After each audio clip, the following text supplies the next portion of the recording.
everybody! So today we're going to talk about the last two books in the Kidsboro series.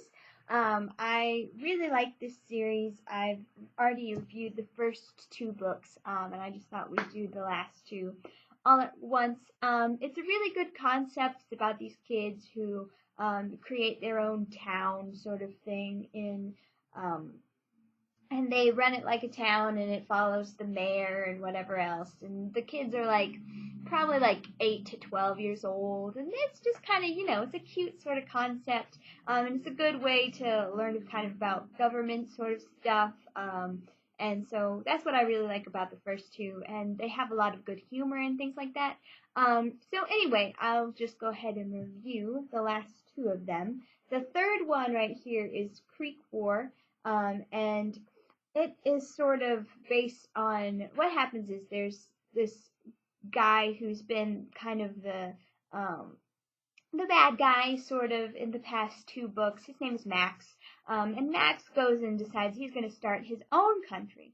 And in his own country, he's the dictator, and his own little town, he's the dictator. He calls it Better Town, and it's a communist-run sort of country, so everybody gets the same thing, and they all work for the government, but they don't really get to have the types of freedoms that you might have in the town of Kidsboro.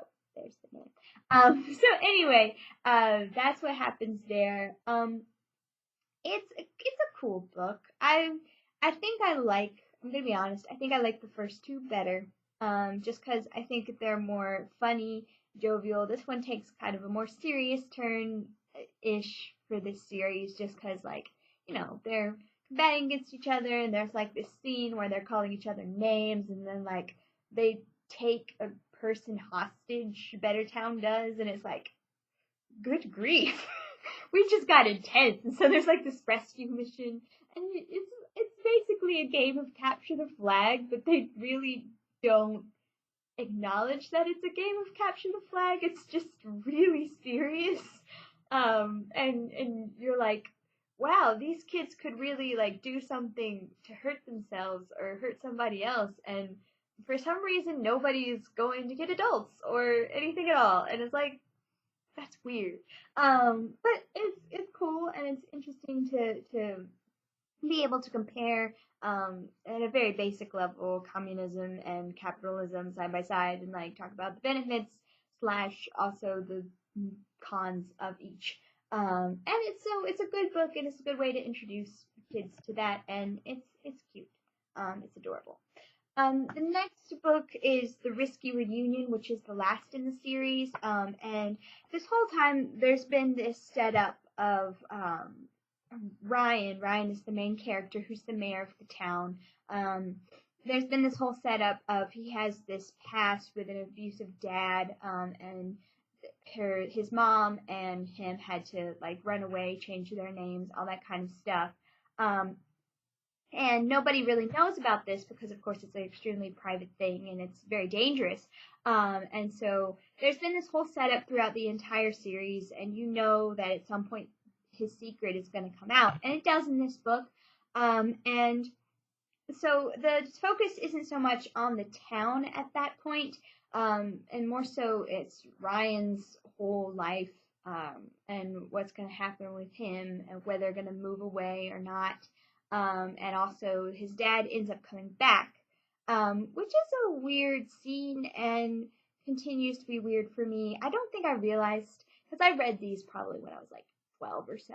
I didn't realize quite how weird it was, but his dad actually, I'm going to spoil everything because I just want to talk about how weird it is. His dad breaks into their house, and so Ryan comes home, and there's his dad, and his dad is well, first he has to find his dad. His dad, for some reason, hides, alien style, in the house, and so then all of a sudden, Ryan turns around, and his dad, comes out of nowhere. It's no! Why did you do this? So his dad is creepy. His dad is real creepy, and his dad's yeah, I just want you to forgive me. I've, found Jesus and everything. And in some ways, he deals with the hardship of that, and how hard it would be to believe that actually happened and everything. But in some ways, it also kind of simplifies it because his dad just says a lot of very cliche things that really don't sound like he's very genuine at all. He does have some sort of gesture. I won't spoil that, but he does have a gesture of like showing that he's changed a little bit. But I don't know. It's not convincing, but it's also not really supposed to be convincing because they like Ryan never really says, "Oh, I totally trust this guy now." Like nobody ever says that. So it's an okay portrayal. I've dealt with some father issues, so I really read into this very carefully, and so it's an okay way of dealing with it, I guess, especially for this age range. I wish they spent more time. There's this whole other plot that what actually is happening in Kidsboro is like they're trying to decide whether to raise taxes because there's like this new budget, which is interesting. And I think it's cool to see because, you have such a small scale. There's like 30 kids in Kidsboro. Because you have such a small scale, you can really see how a change affects so many people. And so it's just really interesting.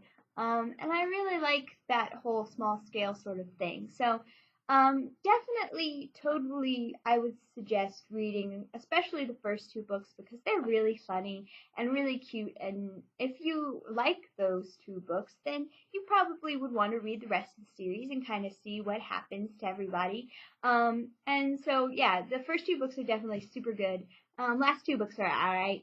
But if you like the first two books, you'll probably be pretty happy with the last two. So, yeah, that's the Kidsboro series. And the next book that I'm going to be reading is called The Robe.